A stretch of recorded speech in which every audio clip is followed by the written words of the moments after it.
On the day of the spring festival, my parents took me to catch the last bus back to our hometown. I burst into tears and insisted on getting off the bus. My parents had no choice but to take me off the bus. That night, the bus had a car accident. My parents were shocked. I was only 3 years old when I was abandoned, and I have some vague memories. I remember it was winter. My mother, who had always been unkind to me, suddenly held me with a smile and asked me if I wanted to go to the amusement park. I was really happy and followed my mother out. She even bought me a stick of candied haws, told me to wait for her at the entrance of the amusement park while she went to buy tickets. I waited and waited. By the time I finished the candied haws and it got dark, my mother still didn't come back. It was the coldest time of winter, and I was so cold that my limbs were numb. I was scared and cried out for my mother. Many people around pointed at me, but no one talked to me. I cried with tears, "Mom, where are you?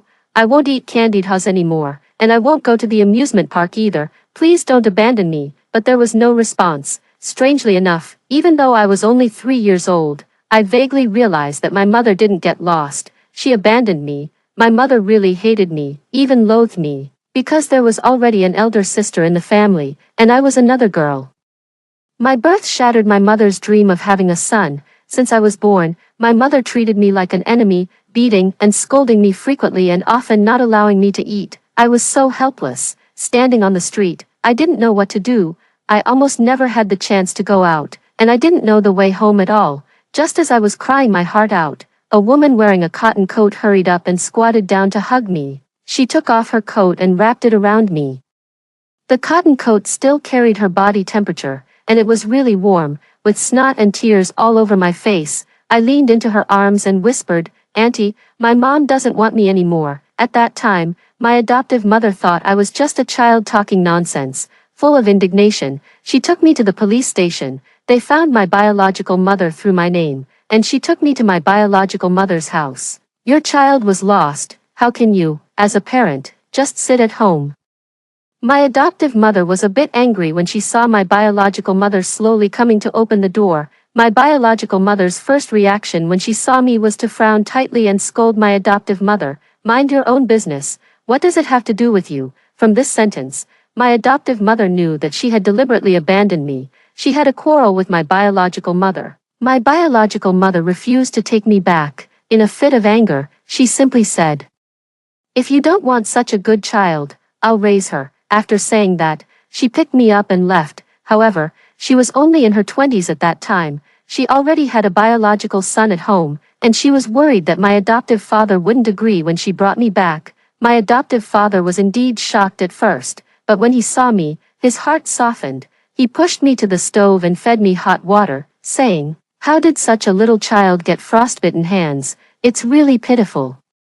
He lowered his head and thought for a long time. Finally, he sighed and said, "Since we've brought her back, we can't throw her away again. Let me figure out a way to register her for a household registration." Because my biological mother wanted a son, she didn't register my household registration in the 3 years since I was born, so my adoptive father emptied his savings and borrowed some money from my grandmother. After paying the fine, I was registered in the household register.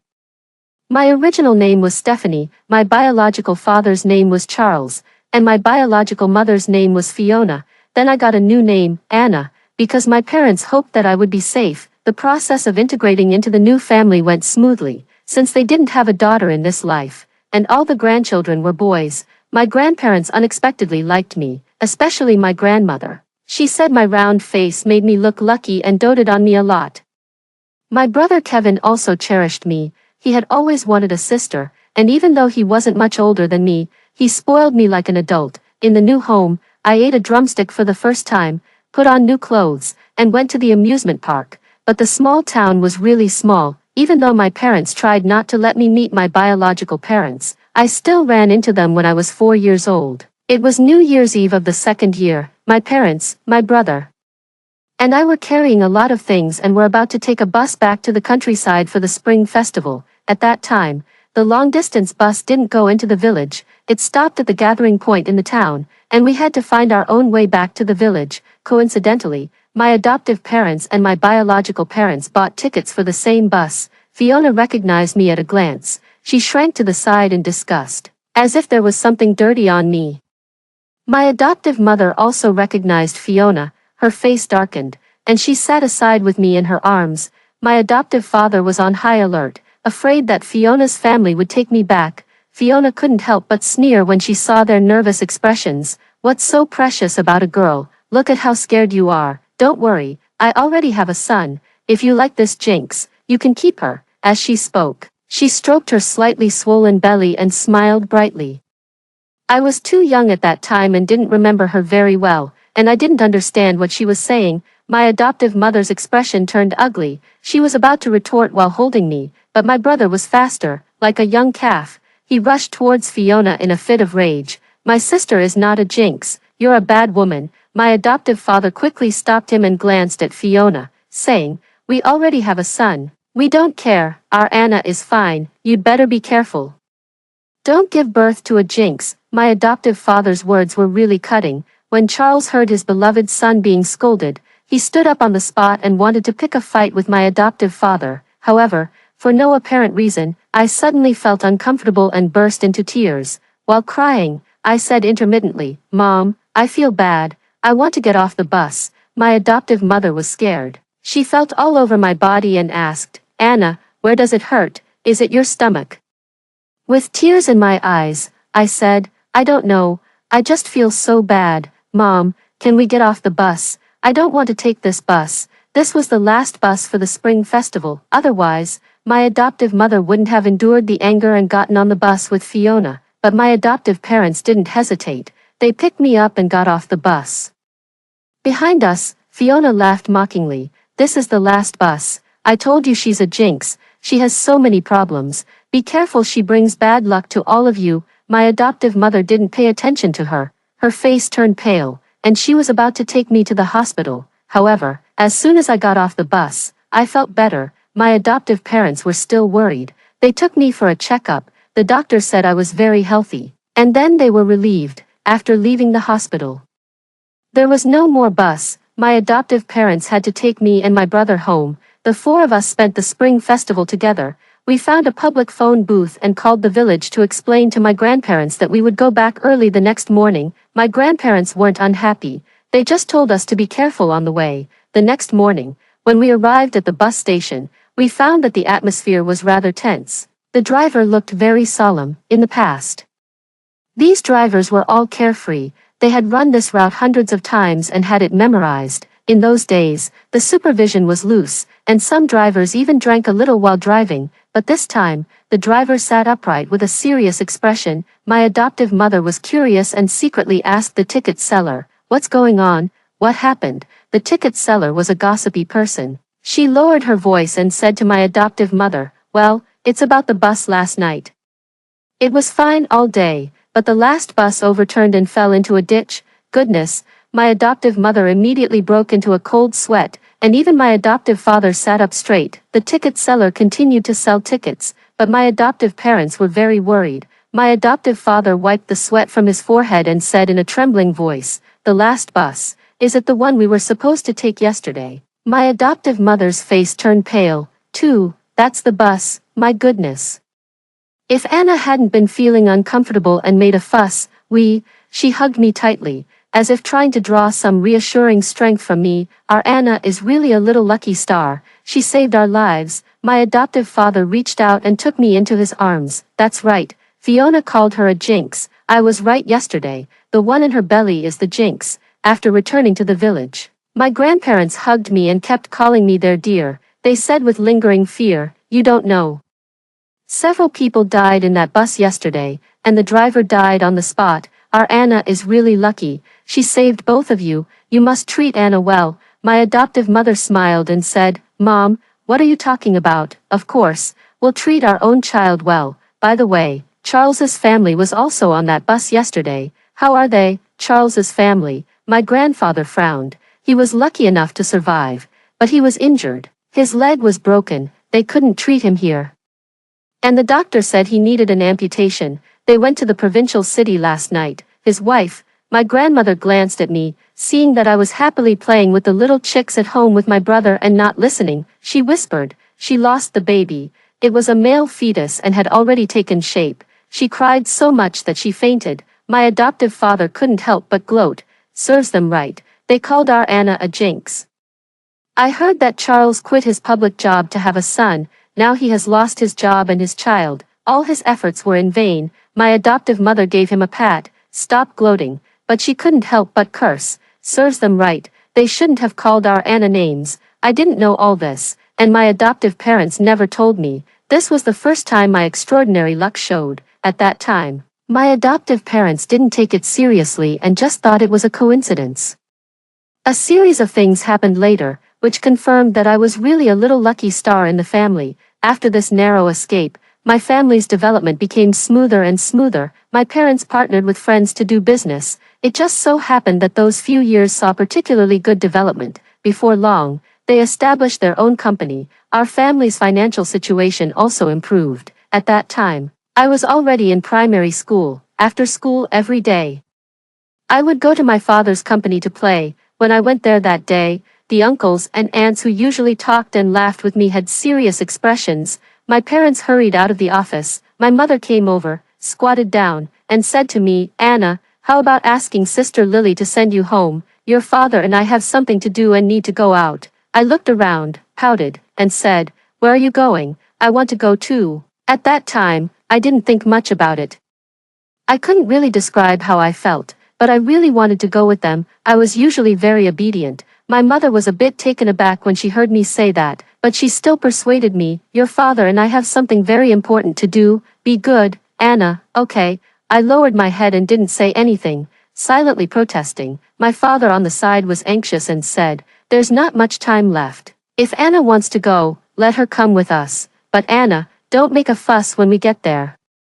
Be obedient." "Okay." I nodded and happily got in the car with them. Later, I found out that it was a crucial time for our family's business. My parents were going to negotiate an important deal. If they could close the deal, the company's scale would reach a new level. If they couldn't, the capital chain might not hold up. This order wasn't a matter of life and death, but it was still very important, which is why my parents were in such a hurry. We arrived at the entrance of a tall building. My parents went in first, and I followed Secretary Lily. As soon as we entered, the three of us were stunned. There were several people standing in the hall. The two leading ones were Charles and Fiona. It really was a case of enemies meeting on a narrow road. The couple managed to survive the car accident that year, but they were seriously injured. Charles's leg couldn't be saved even after being taken to several hospitals. After suffering for a whole day and night, it was finally amputated.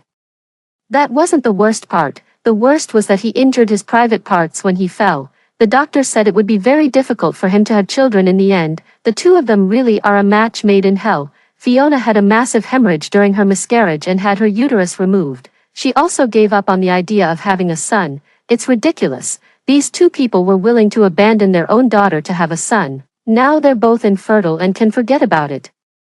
They simply put all their energy into doing business and actually established a company. Their business direction is similar to that of our family. The story about them spread in the village for a long time. After watching the drama, people couldn't help but sigh. I heard that there was a family in the village who was pregnant and found out it was a girl. They wanted to have an abortion, but after hearing about them, they didn't dare to do it, for fear of suffering retribution. When Charles saw us, his face darkened, and he gently touched his amputated leg with the hand hanging by his side. He should have an artificial limb. It wasn't obvious from the outside, but he was a bit unsteady when standing. Fiona couldn't hold back. She stared at me with fire in her eyes, as if she wanted to strangle me. "You little troublemaker, you killed my son. Why don't you just die?" As she said that, she was about to come over, but my mother blocked her. My mother raised her eyebrows and said, "You've done so many heartless things and suffered retribution, but you're blaming my daughter. It seems you still haven't learned your lesson." New and old grudges welled up in Fiona's heart. She was furious and reached out to tear at my mother. "What nonsense are you talking about? It's your family, you're all jinxes." Just then, there was a laugh from behind. "Everyone is here. It seems that Mr. Leo and Mr. Charles are both interested in this order. Please come inside." My father realized what was going on and frowned, asking, "Mr. James, are they also here to discuss cooperation?" Mr. James smiled and said, "Thanks to everyone's favor, good things should be shared."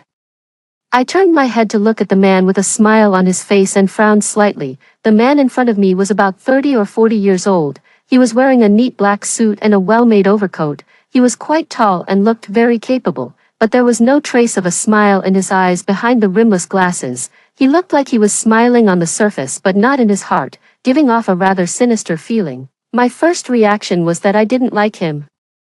But my father had told me to be obedient, so I obediently remained silent, merely tugging at the corner of my dad's coat. A group of people came to Mr. James' meeting room and sat down. As I was young and had little presence, they didn't kick me out and started talking right in front of me. You all know my reputation, Mr. James. If it weren't for the urgent need for money in our branch in the United States, I wouldn't have lowered the price like this. However, as for how to negotiate specifically, it depends on Mr. Charles and Mr. Leo. I understood that our family was competing with Charles's family for the same order. Mr. James called both of us here to make my father and Charles bid up the price. Charles gave my father a contemptuous look and said in a deep voice, "Mr. James, good things come at a price. I understand that. I'm willing to increase the price by 5%. My father's expression changed, and he immediately said, "I'll increase it by 8%. I looked at the man who was smiling like a fox. I felt uncomfortable for some reason and quietly asked Sister Lily beside me, "Sister, who is this person? I think he looks like a bad guy." Secretary Lily was startled. She quickly covered my mouth, looked around to make sure no one was paying attention to me, and then bent down to whisper in my ear, "This is Mr. James, a new upstart in our city. He just came here before the spring festival. His business is much bigger than ours. And he has a big company in the United States. Don't worry, he won't cheat us out of our money. He's done several deals with us before. The quality of his goods is very good, and he has a high reputation." I didn't fully understand what she said, but I knew she was praising Mr. James. However, I still didn't like him and even hated him a bit. I always felt that there was something indescribable in his eyes, as if he was a spectator looking at two clowns, with a sense of superiority and mockery. My father and Charles's bidding was already very intense. Mr. James simply let us take a break and discuss. After we left the room, my father and mother said anxiously, "His goods are really good. Even if we increase the price by 30%, we can still make a profit in the current market, and if we get this order, we can open up the market in the provincial city. Then we can go to the provincial city." My mother was a bit hesitant, "But that will empty our family's savings. And we'll have to take out a loan. If something goes wrong, our family will be finished." I walked over, grabbed my father's hand, and shook it. "Dad, don't do business with him, okay? I don't like this person." My father forced a smile to comfort me. "Anna, be good. After the negotiation, Dad will take you to eat something delicious. Don't make a fuss for now." Obviously, he thought I was just a child being impatient and making a fuss. I wanted to say more, but he called Secretary Lily to take me to play on the side. I knew he wouldn't believe me, so I followed Secretary Lily and sulked in silence.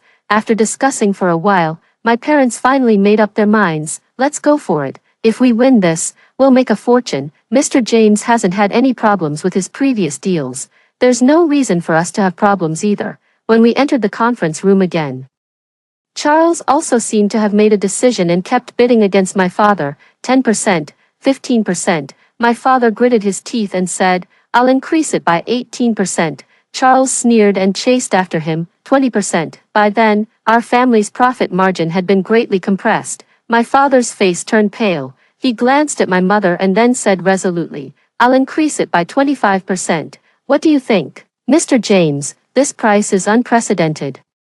Mr. James held his chin with both hands and smiled without saying a word. 30%. Charles spoke up. He looked at my father expressionlessly, with a trace of hatred in his eyes. Obviously, what happened that year made him and Fiona hate our family. For such people, seeing others safe and sound is more unhappy than suffering misfortune themselves. They will blame everything they've endured on others and find an outlet for their anger. My father broke into a cold sweat on his forehead.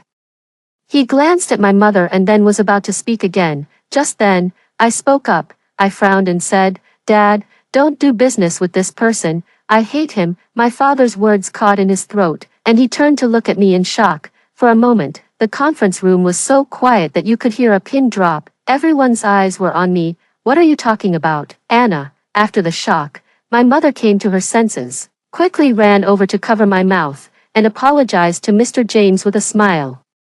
"The child doesn't know any better. Please don't take it to heart." Fiona seized the opportunity and immediately laughed mockingly. What kind of important occasion is this? Your family's little. You dare to talk nonsense. Don't you educate your child at all? This was an insult to my upbringing, Charles said. Yeah, Mr. Leo, children don't just talk nonsense. Did you say something in private that she heard?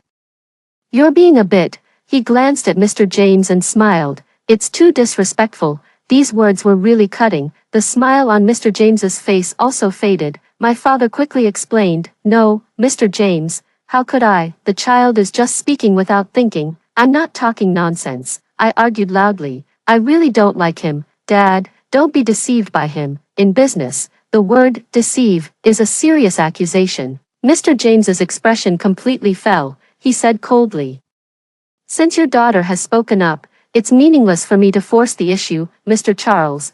I'll give you this order. We'll sign the contract later, Mr. Leo. Since we have different paths, I won't see you out. After saying that, he stood up to see us off. No matter how my father explained, he wouldn't listen and simply signed the contract with Charles. After signing the contract, Charles looked at my father mockingly and said triumphantly, Mr. Leo, it's thanks to your good daughter, otherwise I wouldn't have this opportunity. Thank you. My father looked ashen-faced. Yeah, I told you before, this is a jinx. She only brings harm. You were so stubborn and kept this troublemaker at home. Now you're in trouble. Fiona finally had a chance to vent her anger and became more and more impolite. Mr. Leo, we'll accept this order. It's a pity. I'm afraid we won't have the chance to meet again when we go to the provincial city. Charles paused and smiled maliciously. I'm afraid your capital chain won't hold up. Lulay, you were lucky to survive that time. You'll suffer in the future. Fiona stared at me hatefully. This little brat will kill you all sooner or later. I'm waiting for that day. My parents didn't have the energy to argue anymore. They left with ugly expression. As soon as we went out, my mother couldn't help but scold me. Anna, what did I tell you before we came? You promised me to be good. I felt wronged. I wasn't being naughty. I really don't like him. My father sighed and tried to smooth things over. Forget it, Anna might not be wrong. When she said she wasn't feeling well that time, she saved our lives. But he couldn't continue. Mr. James has always had a good reputation and a large business. There shouldn't be any problems with this order no matter how you look at it. In the following few days, the atmosphere at home was rather gloomy. Because we didn't get that batch of goods, our market supply couldn't keep up. And our capital chain was on the verge of breaking. My parents begged everyone they knew and finally managed to get a loan, barely managing to hold on. On the other hand, the Charles family was in a happy mood. They even gave every employee a bonus. When we went back to the village, we clearly noticed that more and more people were flattering the Charles family. Some of Charles's relatives even deliberately came to make things difficult for our family and told us about the Charles family's company. We heard that their order was going smoothly, and that batch of goods had arrived at the port. It could enter the market as soon as it arrived in a few days. My parents were exhausted these days and looked much more haggard. Although I firmly believed in my judgment, I couldn't help but feel a bit guilty. When I went to the company and saw my father's eyes were full of bloodshot, I couldn't help but go over and whisper, Dad, did I do something wrong? My father didn't say anything. He squatted down and stroked my head. His expression was tired but full of love. It's okay, Anna, don't worry about family matters. But you have to listen to your parents in the future and don't do this again. Secretary Lily beside us shook her head and sighed. Mr. Leo, you should go and rest.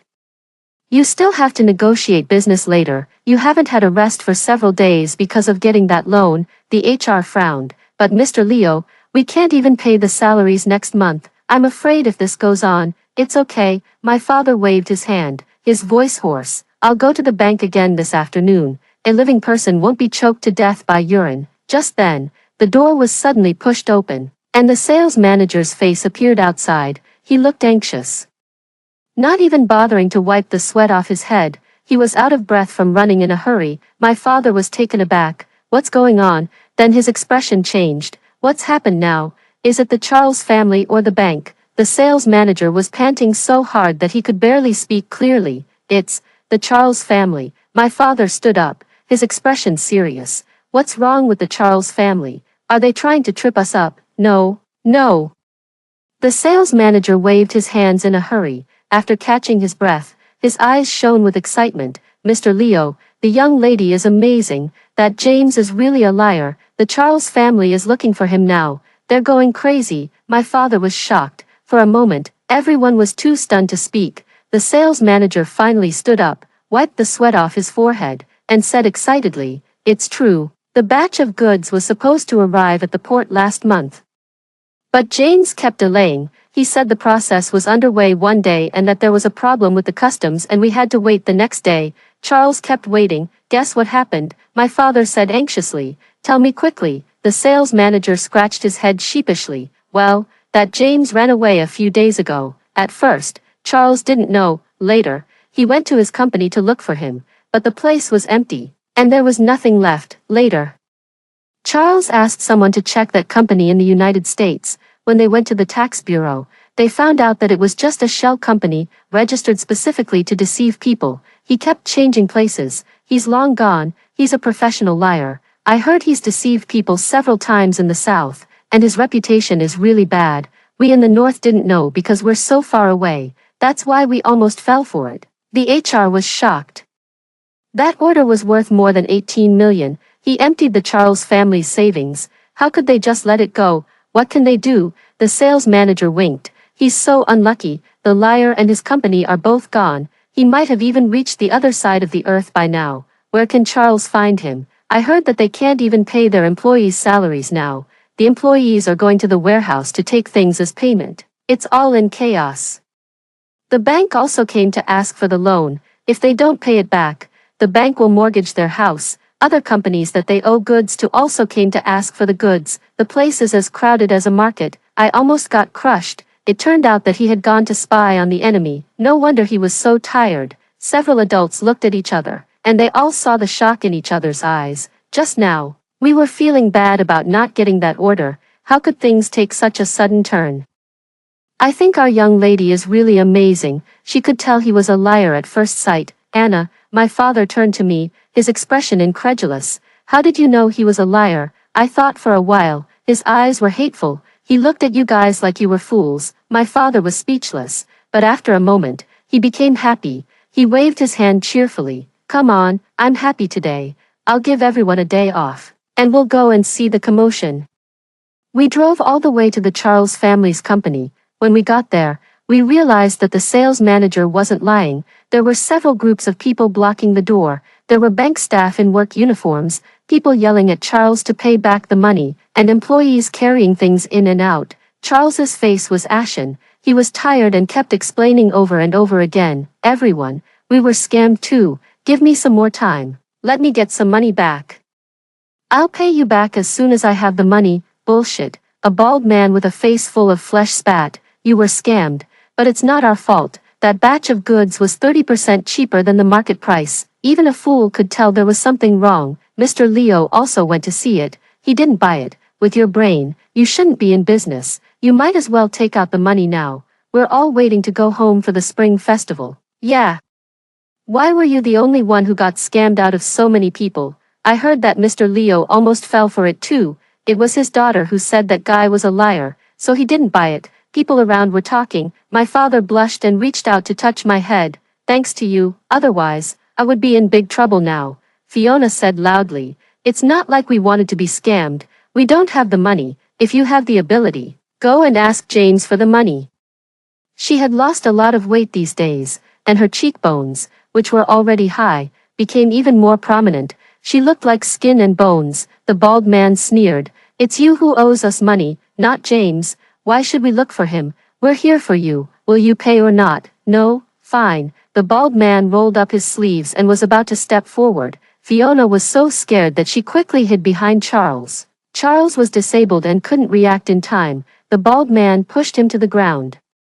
After kicking him a few times, several people stepped forward and pushed him around. His artificial limb fell off in the chaos. He couldn't get up with only one leg and lay on the ground, covered in dust and looking very dispirited. I heard him let out a shrill scream and pound the ground with his fists until they bled, not holding back at all. Sigh. My father was soft-hearted and couldn't bear to watch anymore. 18 million. I guess they borrowed a lot of money. Their life will be very difficult from now on. If it weren't for Anna, it would be me lying there. Exactly. The sales manager spoke highly of me. Anna is really a lucky star. Her luck is strong, Mr. Leo. I heard that Anna saved your lives once. My father was taken aback. That's right, she was very young at that time. Her mother and I were holding her and getting on the bus. But she said she felt uncomfortable and insisted on getting off. We thought the child couldn't sit still in the car, but that night, the bus overturned, and many people died. Charles lost his leg at that time. It had been so long, but he still felt scared when he talked about it. You're right, Anna is really our little lucky star. When we got home that night, I received an unusually grand treatment. My father vividly told my mother and my brother what had happened. My mother was first surprised, and then she hugged me and couldn't help but kiss me.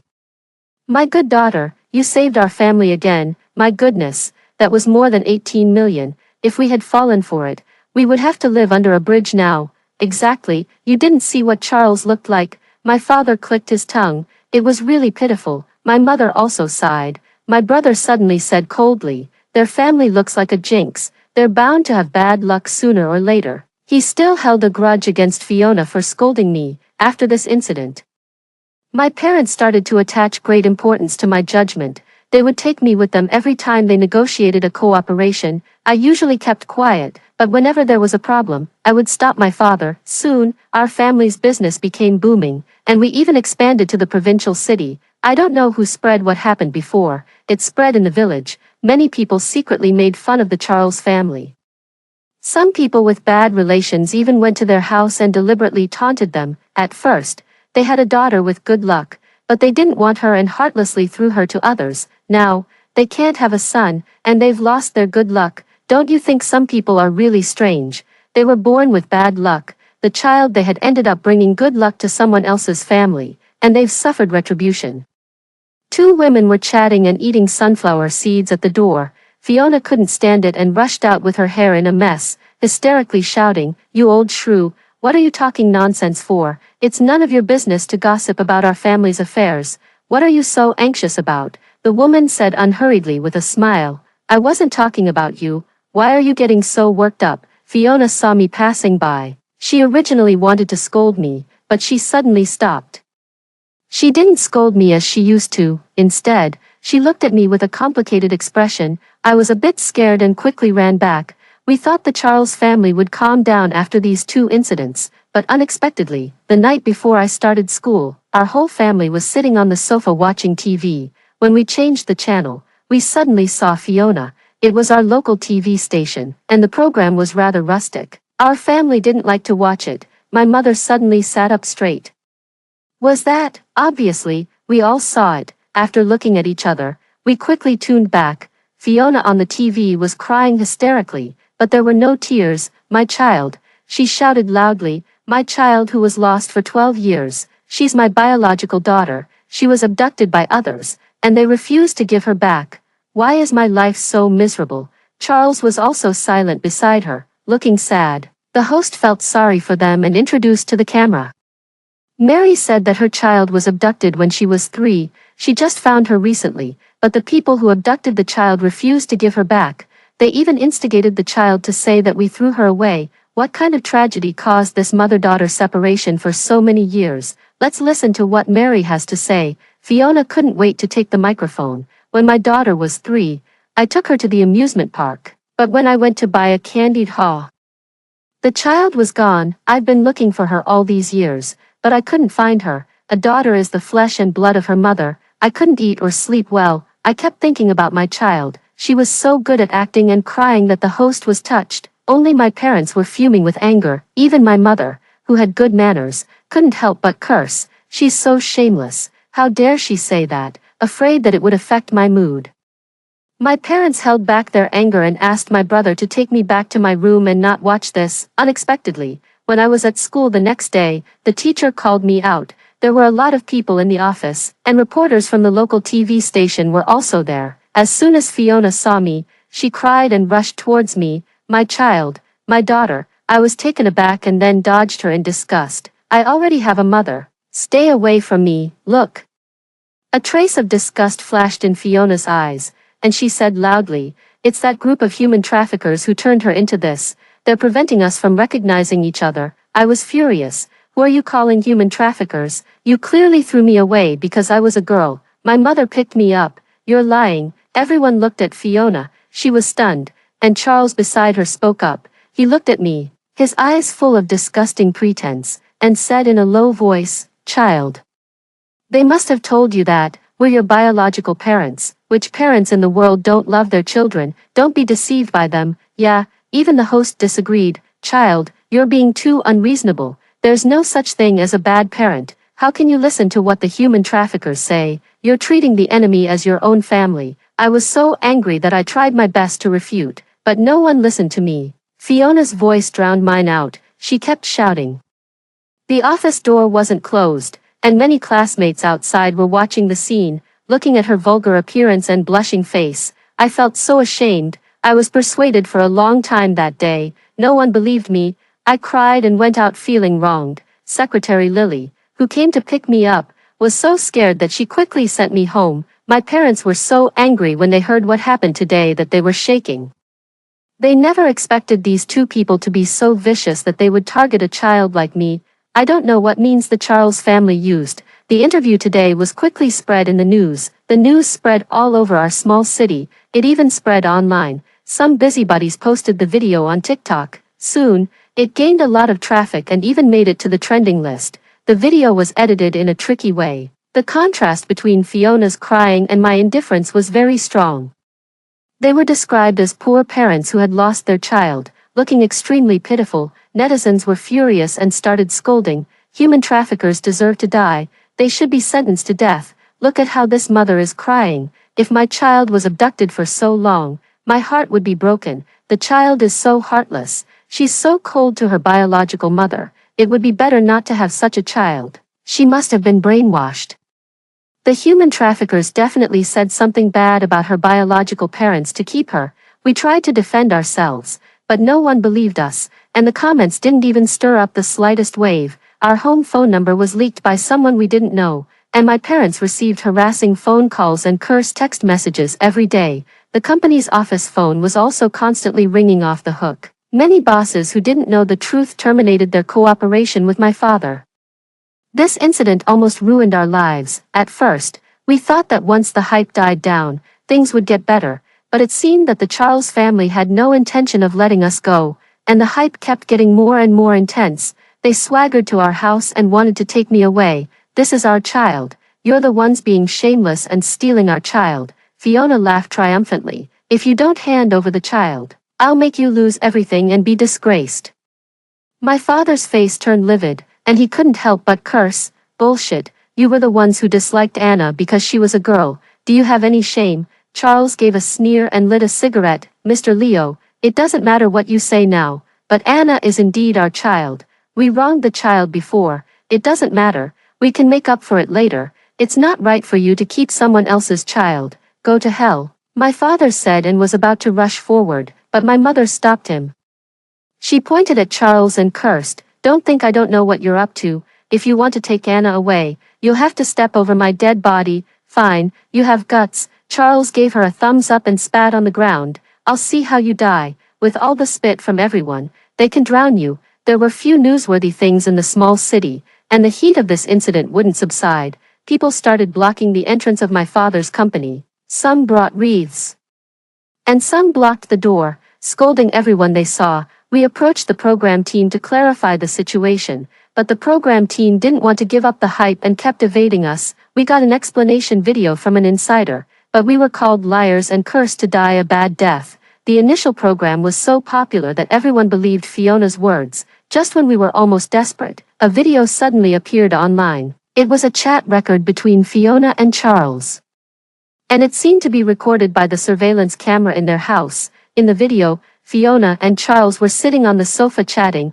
Fiona was filing her toenails and said impatiently, "This little brat really has some tricks. Guess what? I asked someone to do divination. She has an extremely good fortune. She can bring good luck to the family at home, and if she gets married, she can bring good luck to her husband. If she's alone, she can bring good luck to herself. Anyway, she has an extremely rare and good horoscope." What bad luck. She took the good horoscope that should have been my son's. She gritted her teeth in hatred. If we could still have children, how could she have a chance? Charles frowned. Enough, what's the use of saying these things now? The important thing is to figure out how to get her back. She's really strange. Why did you throw her away in the first place? It would have been better to keep her and get the betrothal gifts.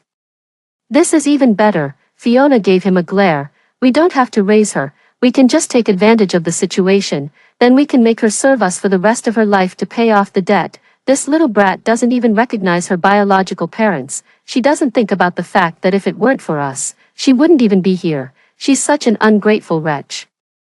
Fine, Charles extinguished the cigarette, but I'll invite that host to dinner later. He's really greedy. He wants us to pay more money. Just wait, I'll report him after the program airs. The video had a clear picture, and the expressions on their faces were vivid. For a moment, this matter with so many twists and turns soared in popularity and even made it to the trending list. Hashtag abduction scam.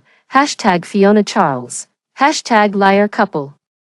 The netizens who had been fooled were furious and started scolding with their keyboards. Damn, these two scumbags are so shameless. They're really liars.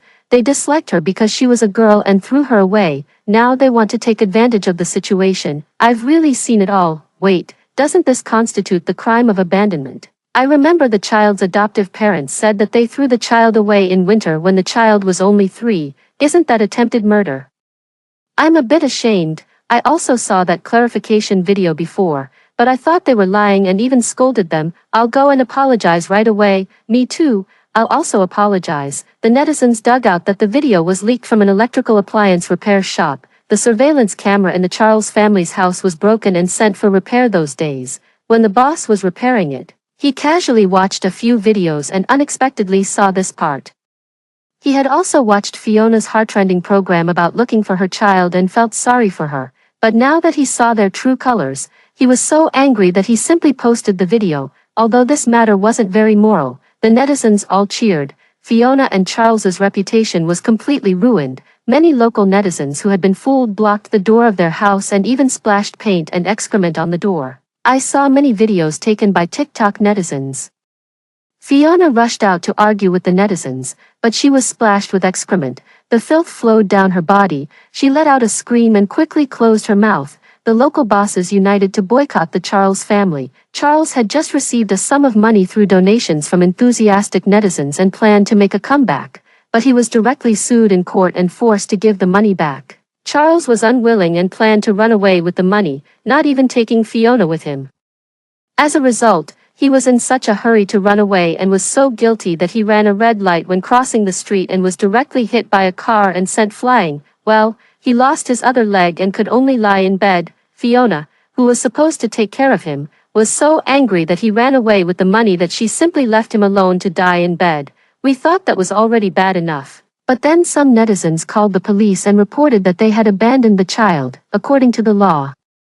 Since there was no surveillance and no evidence for what happened back then, it was generally difficult to convict them, but this matter had caused such a stir, and the netizens were so emotional. Moreover, these two people had directly confessed their crimes. The police checked the police report from that year and found that the two of them hadn't reported the child's disappearance and hadn't looked for her at all. It was clearly an act of abandonment. Many people in the village could also testify. With both human testimony and physical evidence, neither of them could escape, and they were both sentenced to 3 years in prison. The next time we saw this couple was during the court session. My parents took me with them. When Fiona saw me, her eyes lit up. Little Anna, I'm your mother, your biological mother. How could you bear to see me being sentenced? Anna, say something. Seeing that I was silent, her expression twisted. Are you dumb? Speak up. Say that you were abducted. Say it, I said coldly. It was you who threw me away. You still don't repent. You deserve to spend the rest of your life in prison. Fiona flew into a rage and blurted out. What did you say, you little brat? If I had known you were such a jinx, I should have drowned you in the toilet when you were born. Silence. The judge frowned, and Fiona reluctantly shut up. Charles on the side also hung his head. He had long lost the high spirits he had when he successfully negotiated the deal. His face was ashen, and his expression was gloomy. He looked up at me and wanted to say something, but in the end, he didn't say anything. Probably he knew it was useless to say anything. When we got home, my parents seemed worried about my mood and kept trying to make me happy. Let's go to the aquarium, and then we can go eat something delicious. Okay, I smiled brightly. Okay, after a while. My mother looked at my face cautiously and asked, Anna, what do you think? Is mom good? Maybe it was because so many things had happened these days. There was so much information on the internet, and there were so many people gossiping in my ear. My mother was a bit worried. She continued, will you hate mom? Do you think mom is too bad for sending your biological parents to prison? I shook my head. No, you are my real mother. My mother was taken aback.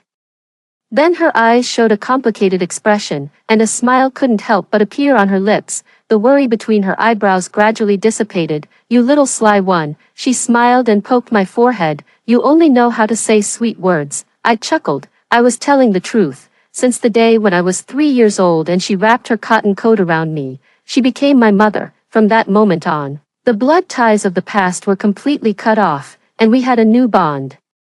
If someone gave birth to a child but didn't raise it, cutting off a finger might be a form of repayment. If someone gave birth to and raised a child, even losing one's head might not be enough to repay. If someone raised a child they didn't give birth to, it's extremely difficult to repay them in 100 lifetimes. On that cold street, she, who was in her 20s, got off her bicycle in a hurry and took off her coat for me. From that moment on, I had a mother, after hearing the story above. What are your thoughts? Feel free to share your opinions in the comments section. Looking forward to hearing from you. If you liked this story, don't forget to like it, share it, and subscribe to my channel. See you next time.